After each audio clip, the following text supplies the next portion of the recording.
Namaste everyone. I'm Dr. Madhav, radiologist. My warm greetings to all of you from Bengaluru.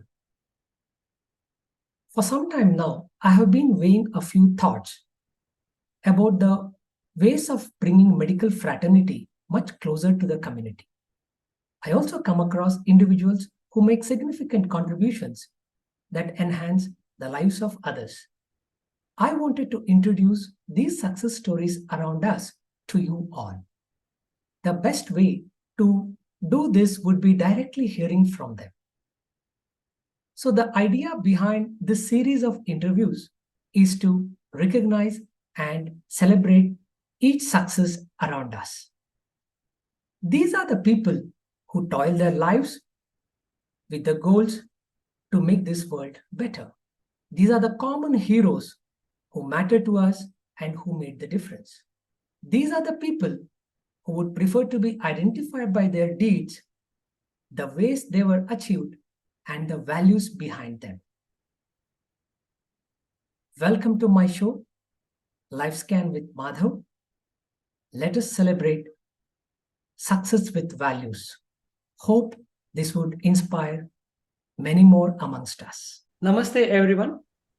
My warm greetings to all of you. Today we have a special guest, Dr. Hemanth Kulkarni. Hemanth Kulkarni resides and practices in Pune. And if I could say, he is from a special place in Karnataka. He was born in Waterfalls. And let us hear more from Dr. Hemanth Kulkarni, particularly his childhood experience in his small town of Gokak. Dr. Hemanth. Thank you, welcome. Madhav. Thanks for inviting me for your show. It's a pleasure being in your show today. For correction, it is not falls actually. The name of the place is Gokak Falls. So it is in the, it is a 6 kilometer away from a place called Gokak, which is a taluk headquarters. And it is situated in Belgaum district in Karnataka. So it is a small town. Mostly it is an industrial town, which has a beautiful location, and it's basically a British-built colony. So you can imagine how it would have been, how good it would have been. So it's almost about 200 years old colony. So I was there for about 10 years until my 6th standard. Then I moved to some residential schools. Then later on, for high schools, I went to a place called Mudenhalli near Bangalore. Then college called Alike near Bangalore. Then I pursued my MBBS from government college, government medical college, Bellary. Then I did MD in general medicine from JJMMC Davangere. So this is my brief introduction. And after my post-graduation, I moved to Maharashtra accidentally. So now I'm practicing in... Dr. Hemanth, we will hear more on this later. But what was really interesting is, for most of us, we will not have the privilege to say that we were born in Waterfalls. So that I found it interesting. And the name of the place itself is Gokak Falls. Correct. Everybody has the same opinion actually. Whenever I say the name of the place, birthplace is Gokak Falls, everybody has a big surprise on their face. Yeah. It's interesting, yeah. And Hemanth, how far is it from Belgaum, the district headquarters, Gokak Falls? I guess it is around 40 kilometers. Okay. And how many schools were there? And I guess it was Kannada medium school? Yeah. So there were two schools. Basically. One was Kannada medium, and another was a CBSE school. So CBSE school was basically meant for people of rich class, which we couldn't afford at that time. So naturally, we were put in government. It is not government college, but it is kind of government level school. Okay. And It was a purely Kannada medium school. Okay. And your further schooling in Mudenahalli, I guess it is a residential school. Is that right? You're right. Okay. So how was this transition? Was it easier? The school in a village, you will have more freedom. And once you get into the residential school, did you find it is more disciplined, or did you sort of feel you were losing some kind of freedom? Or how was it? How did you explore that transition rather? One is transition was not very easy because one is I came from a small town, then I moved to a place near Bangalore because I had to travel almost 400-500 kilometers, sometimes alone at that age. So there were no mobile phones. Only once we reach, I used to get holidays twice a year. One in October, that is Dasara holiday. Second is in May. There is summer holiday. Okay, so we were allowed to go to our respective homes only during those two times. So once we are back from the home, we used to have homesick for at least a couple of weeks, where we used to miss our parents like anything. Then we had no options of communicating with them except for the small letters. So where we could not express because we were afraid that if you write something, our parents might feel they might hurt emotionally, they might get hurt, they might be. We were thinking that probably they were also emotionally they will be getting affected. So we used to write small, simple letters saying that we have just reached and we are safe. So probably those were the days probably we needed mobile more than today's life. No, I can take it in other way. Actually, because of non-availability of the gadgets, we could achieve something better in the life. Because nowadays people, especially the younger say children or college going students, they are addicted to this media, social media, and mobile phones like hell. So they have spoiled their lifestyles. They are sleeping at 2 o'clock, 3 o'clock in the night times, and Absolutely. they are getting so many psychosocial problems. Okay, I understand. even So the their lesser parents. distraction helped us Exactly. rather, Yeah. isn't it? So at the beginning of your academic career, I think you should have minimal distractions. That That's is what I believe. that's interesting. So which are not really important for your life and your career. And in that residential school, did you used to have some kind of daily, sessions like prayer or Yeah. some other activities? Maybe So, some so kind of this, initial see, seeding towards spiritualism. Were these kind of activities there? I think those maybe for 4 years I was in that kind of school, so which has taught me so much of discipline, and it was a perfectly disciplined life where everything was as per the time. So we used to get up at 6 o'clock. By 6:30 we will be in a prayer room. Then 6:30 to 8:30 we'll have to be in a study room. Then 8:30. Even I remember the timings now. Okay, so 8:30 we will have time for the getting fresh, and then we have to move to the breakfast. Then post that, and I think 10 o'clock you have to be in your classrooms. Okay, so from 10 to 4, 1 o'clock there was a lunch break. 1 to 2, I think 1 to 1:45. Then from up until 4 o'clock you will be in your classroom. Then until 5:30 you will be allowed to play games. So you had a mix of everything. So, Exactly. so do So you feel that this your stint in residential school prepared you better for your future life? exactly. So it made me more confident and self-reliant. Then in this the residential schools, there are nobody to help you. You have to wash your clothes yourself. You have to get ready for yourself. Then there are no parents who are going to pamper you every day. Like in homes nowadays, we can see our kids doing a lot of nataks. Okay, So every day we have to push them for getting up, getting ready for the schools. Okay. So those things, I because otherwise you would have been punished. Okay. So if you are late for some prayer, you will have punishment. You are late if you are late for the classes, then you will be punished. So there was a fear. Okay. So that fear probably it has helped in a positive way. Yeah, And even I could and, relate. Probably and most of our viewers as well as listeners will relate easily with the things you are sharing with them. And yeah, so moving on, and remember, I have I'm in touch with the teachers of my primary school and high schools even now.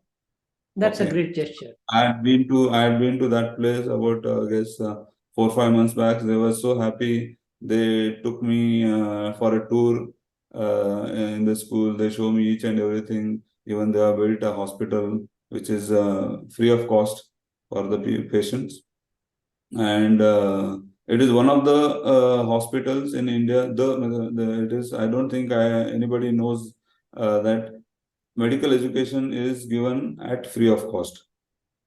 Okay, Very so interesting, very interesting. only what they expect is they expect you some behave with some values in the campus. No alcohol is allowed. No any addictions are allowed in the campuses. Okay, so you have to stick to the rules. Rules means they have to be punctual. They have to attend the prayers, and they have to good with everyone. That's it.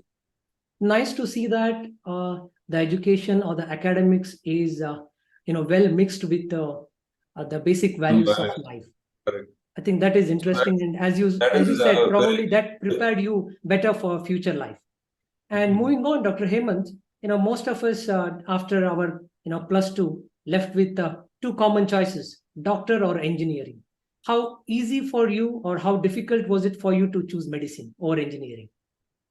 I can say you in one line. Actually, destiny will take you to whatever your parents wish or your the beloved God wishes. Okay, so it is not in your hands. So Okay, what was that in your case?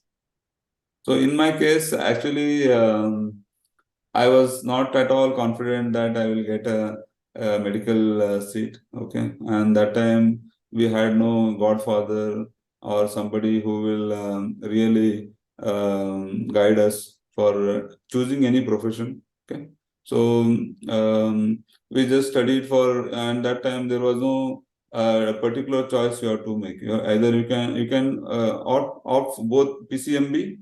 Then after the exams, after the results, you can choose either engineering or medical depending upon the rank. And you didn't have any luxury of career coach or career guide. Absolutely not. Okay. So once the results were out, then my family, especially my sister, she was very particular about making me a doctor. Your Then elder sister. elder sister, yes. And my father was he had retired that time, so we had no much money to. He had no money where I can expect from him. So even I had no option to join any good private college that time. So only options left were government medical colleges. So luckily I could get into one of them. So and maybe that is a destiny where I was slowly taken into. And generally, the next question or the next decision, is all about choosing the right post graduation degree. So, in your case, how again was it difficult or was it easy to choose medicine or surgical branches? Rather, So, how did you exclude the surgical branches? You prefer to be a so physician I, rather than a I, surgeon. yeah, that's again a good question now, but a tough question that time. Um, so again, as I said, I had no godfather. I had no nursing home behind me, okay, or anyone whom I could really believe that they will take me into their profession or into their say practice. Okay, so I had to choose my path. Then so I was really so I believed myself that I would have become a good surgeon. Okay. So because I had some say it is very difficult to say, but I have some good say surgical skills. Okay. So that is maybe I should not. There's no point in discussing that, no. But see, I had got a MS Ortho seat in Davangere. Okay. But I thought MD medicine, doing MD medicine will be a better choice for me practically, because one is for establishment, it takes less money for MD medicine, and for orthopedic, it takes you should have some setup for you to establish yourself. That was what I was thinking. Maybe I'm maybe wrong, or I'm right now. I don't know. Yeah, I Okay. agree, Dr. Hemanth. Finally, we need to balance our passion as well as the But practicality and I the absolutely. commercial part of it as well. So and medicine, every medical graduates either likes to do medicine, pediatrics. They are the most favorite branches. Okay. So now off late we can see people choosing radiology, dermatology, and there are some other branches. But still, I think medicine, pediatrics are chosen by many of the top rankers even now also. You said you ended up in Pune accidentally. So I just Yeah. want to know how this Pakka Kannadiga became a Pakka Puneri. See, to be frank, my native place is very close to Maharashtra border. Okay, but I was not fascinated or not very keen to enter Maharashtra or practice in Maharashtra. So I was always thinking about practicing in my place Your near plain, your a small town, the town. Yeah, I roots. am You town always max. wanted to go back to the roots. Exactly. So that was my plan. But so as I said earlier, destiny, how you it guides you. So I wrote many international exams like USMLE, PLAB, even Australian medical exam. Okay, and I cleared all of them. Okay, so No even surprises. okay, USMLE also I think step 2 CK also I cleared. Step 1, step 2 also it was all cleared. So by the time I was married, so thought what I came to my mind was, one is my wife, she was pursuing a post graduation in gynecology, yeah, obs Interesting. gyn. So I thought probably she will find it very difficult to get a specialization or super specialization in the same specialty. So wherever we go, either it is US or the Australia. Okay. Then that is one thought. Second is my mother used to stay with me.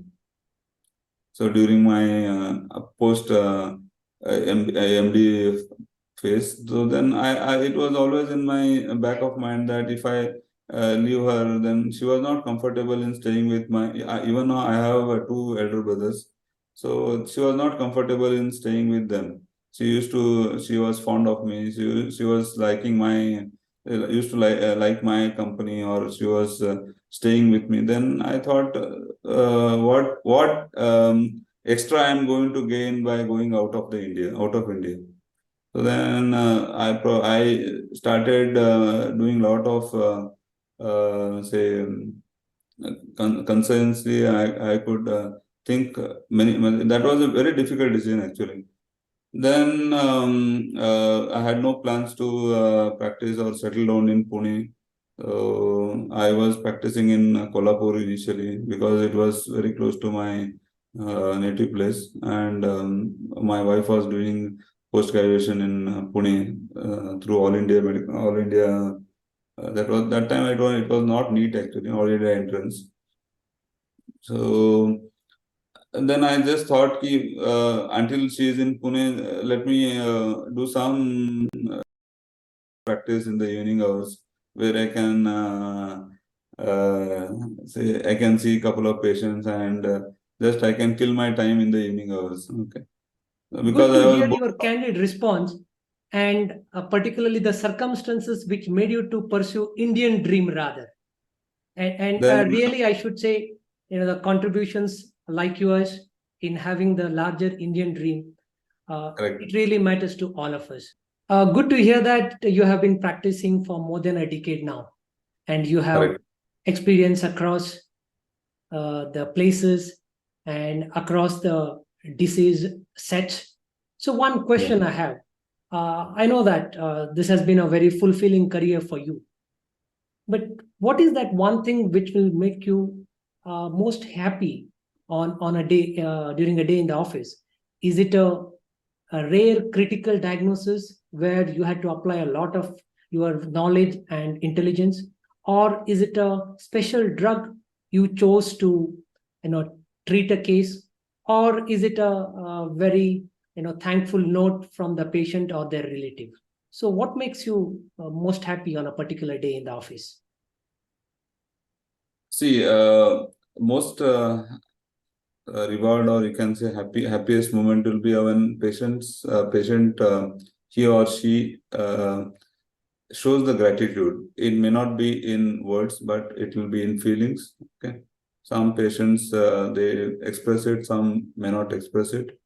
Okay, and sometimes some patients try to touch your feet also, so which we really don't deserve it. Okay, but that is, I think, ultimate feeling. Or see, money is not at all a matter here. Okay, so the most satisfying moment is that. I think So these are the and see, we are one of the most hardworking professions. Okay? So we work almost for 12 hours, 14 hours in a day. Sometimes it is without breaks also. So even then, it gives you so much energy to serve people, um, feel for their emotions, and empathize on them. Okay, and really, we can feel the society actually. Feel. You can say feel the everybody's pulse of the feeling. society you will get Exactly. I based didn't on get the that. response of the patient you treat. Correct. Okay. And I think So I even think I agree here. I think none of the professions it can be so satisfying. Yeah, I So agree with you, Dr. Hemant. And I I also, as don't. you rightly said, If the you are, relationship. if you want to make money, medical profession is not the correct profession. If you are individually practicing physician or doctor, okay. So if you have a big nursing home hospital, then it is a different story. Okay, but earning for, if you want to make money, don't enter this profession. But if you want to serve the people, serve your surroundings, society, then please join. Otherwise, not it's not the place for you. Yeah, I agree. That the trust element between the patient and the doctor probably is a sort of barometer of the societal values. Correct. And extending of the discussion, you did talk about empathy a minute Yeah. earlier. Many of Correct. the competences which doctors are supposed to have, for example, patience, the empathy you have already mentioned. So, which is your a strong area among these behavioral competencies, which you played very strong in your daily practice? See, naturally, you try to feel for patients' pain.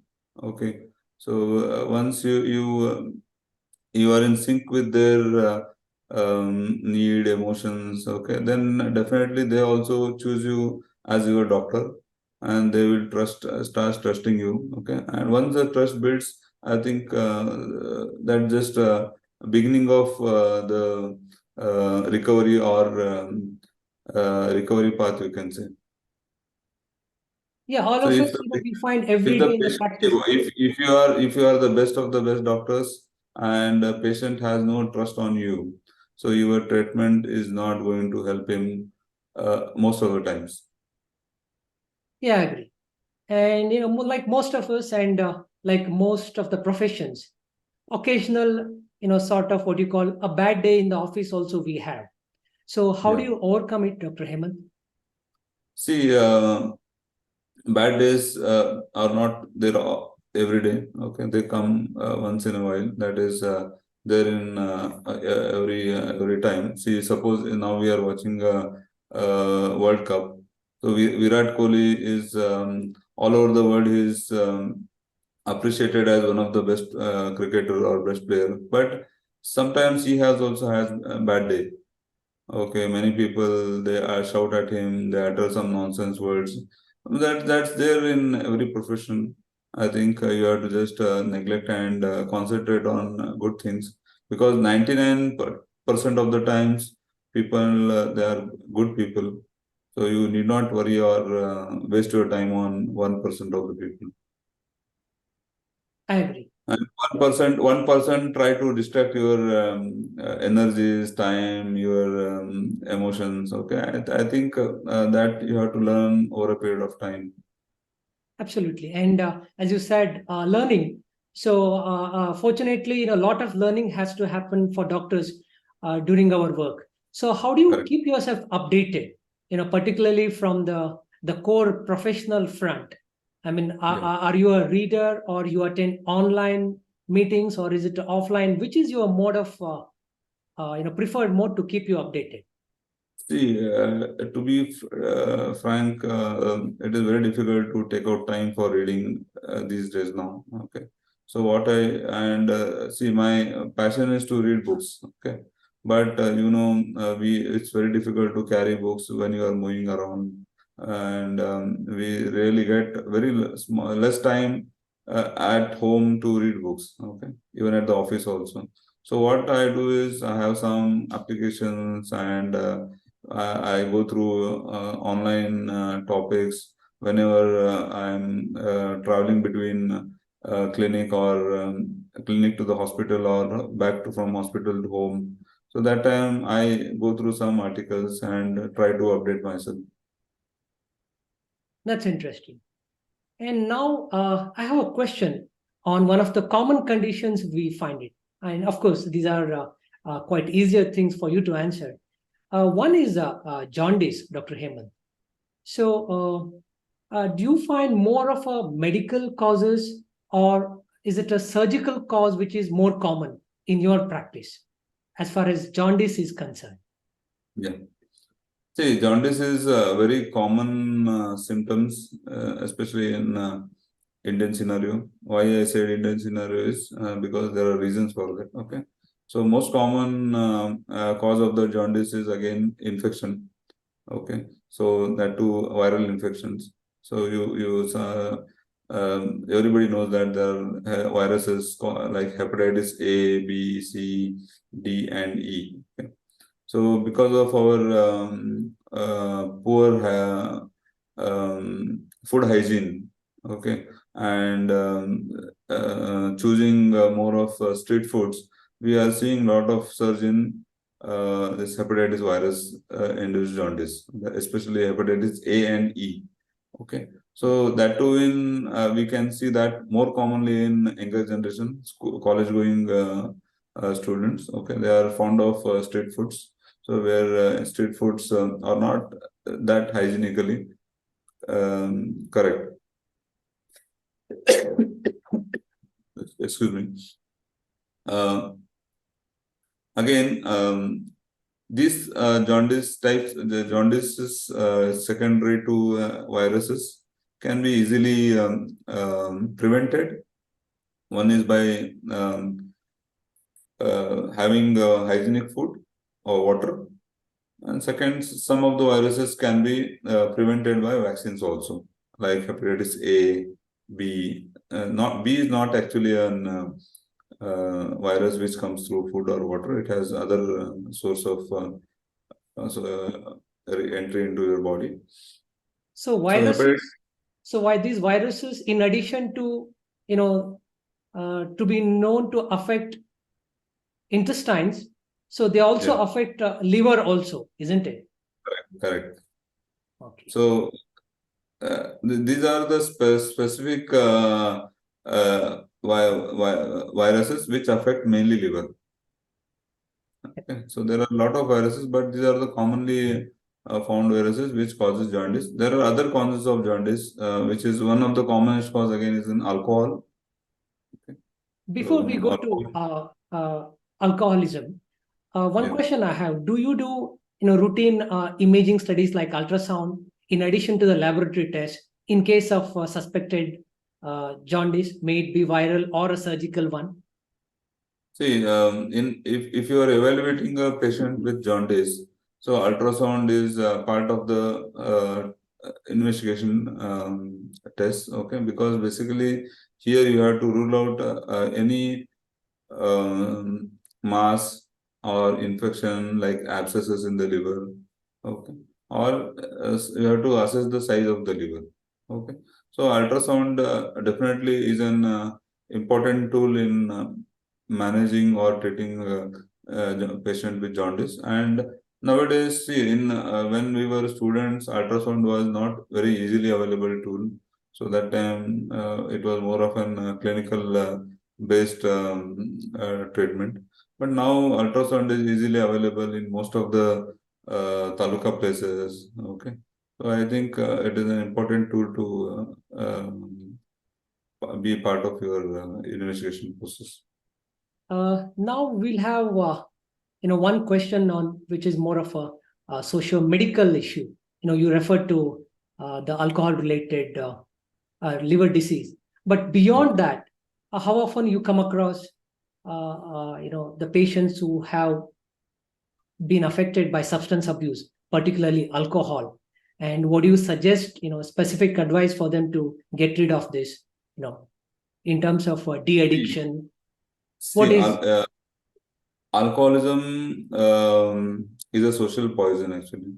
So here you are not only affected, you are individually you are affected, your surroundings are affected, like your family, children, your parents, your social circle. Okay. So until it is fine as long as it is in a permissible quantity, or it is in a social drinking level. So once it goes beyond that, I think that is it will become an habit, and beyond that, it is not easy to control unless you are capable of coming back out of it. So for that, you need strong support from the family, friends, and society also. And coupled with malnutrition, I think it can cause a lot of damage. Yeah, see, it is a vicious cycle actually. Okay, so once you end up in drinking more and more alcohol, your appetite goes down, your body starts digesting or metabolizing non-glucose products. Okay, then your muscles will become weaker because there are hardly any muscles protein left in the muscles. Okay. So it is an slowly it will start killing your body and yourself. And as we understand, health is a really more complex. See, if suppose imagine a person in his early 30s succumb to or he is addicted to alcohol.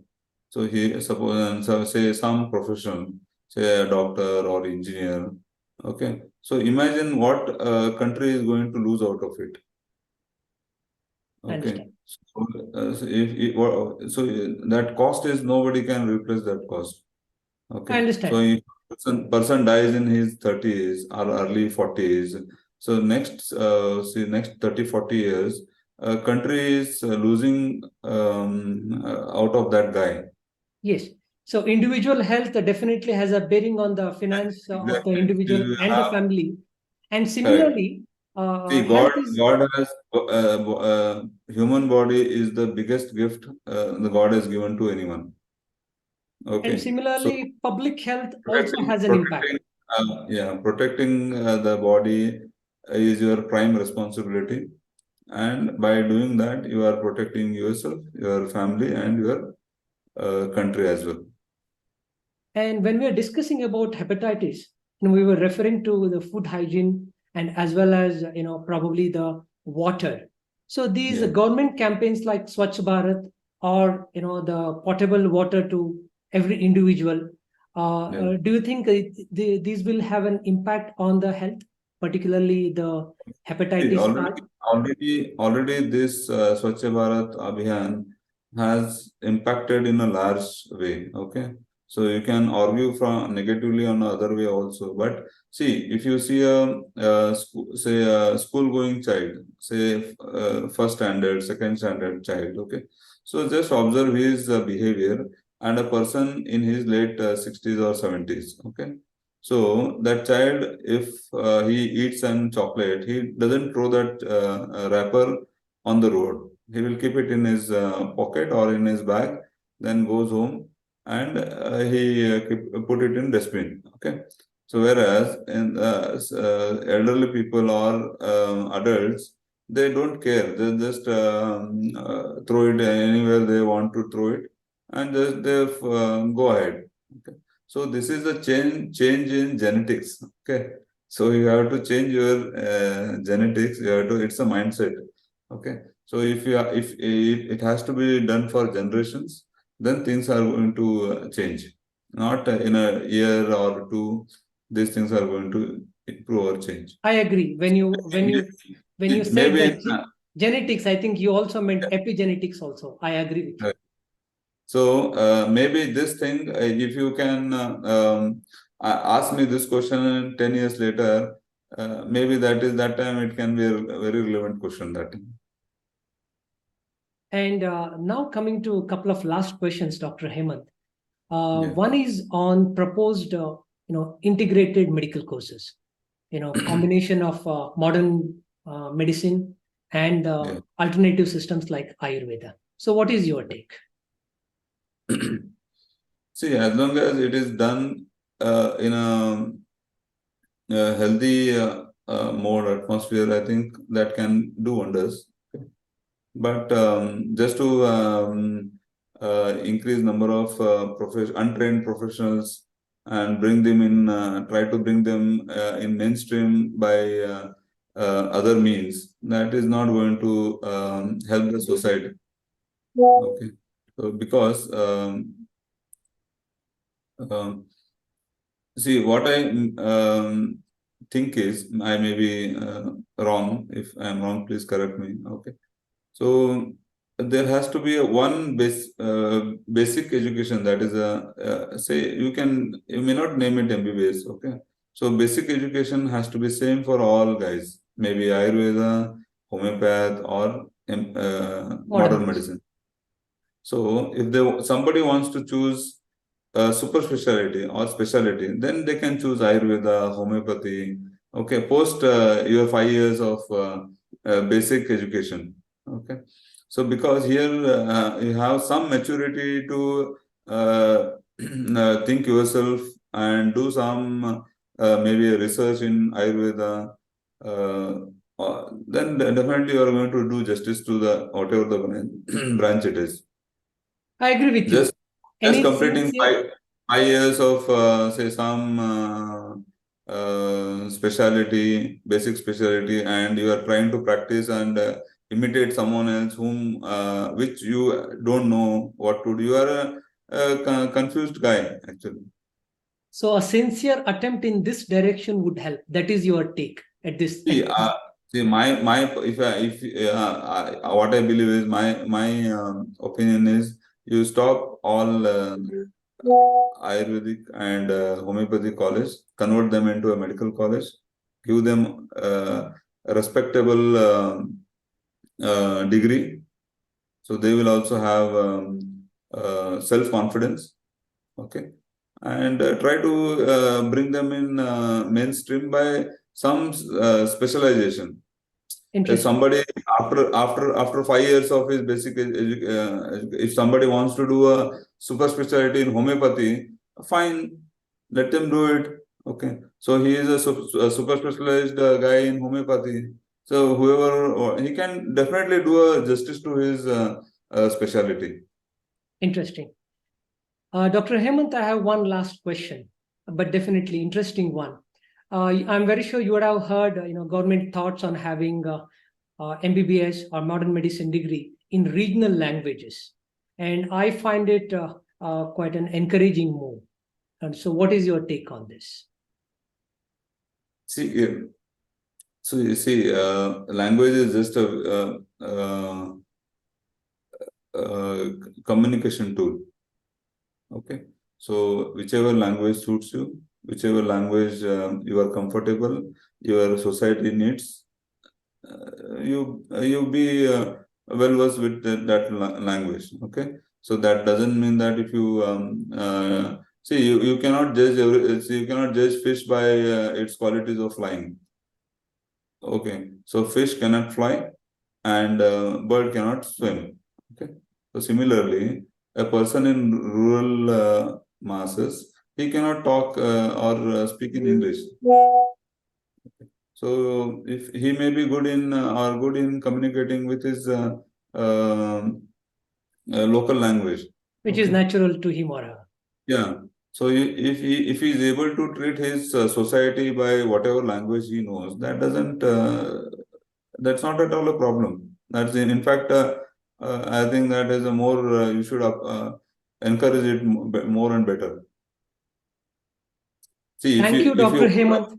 If you want to compete at an international level, okay, then it is a different story. Okay, so wherein you have to present your cases, your whatever papers you have at international level, then yes, then English definitely being one of the commonest spoken international language, then then you should have an knowledge about English, good English. Okay. But I'm sure even you would have noticed many of these journals being published in many other languages other than English. And hopefully we should be able to do that even in our regional languages. Thank you, Dr. Hemanth. You have answered my all questions, starting from your childhood experience to much more contentious issues. Thank you. Thank you so much for your time. Thank you. Thanks for inviting me. Thank you very much. Thank you, Dr. Hemanth.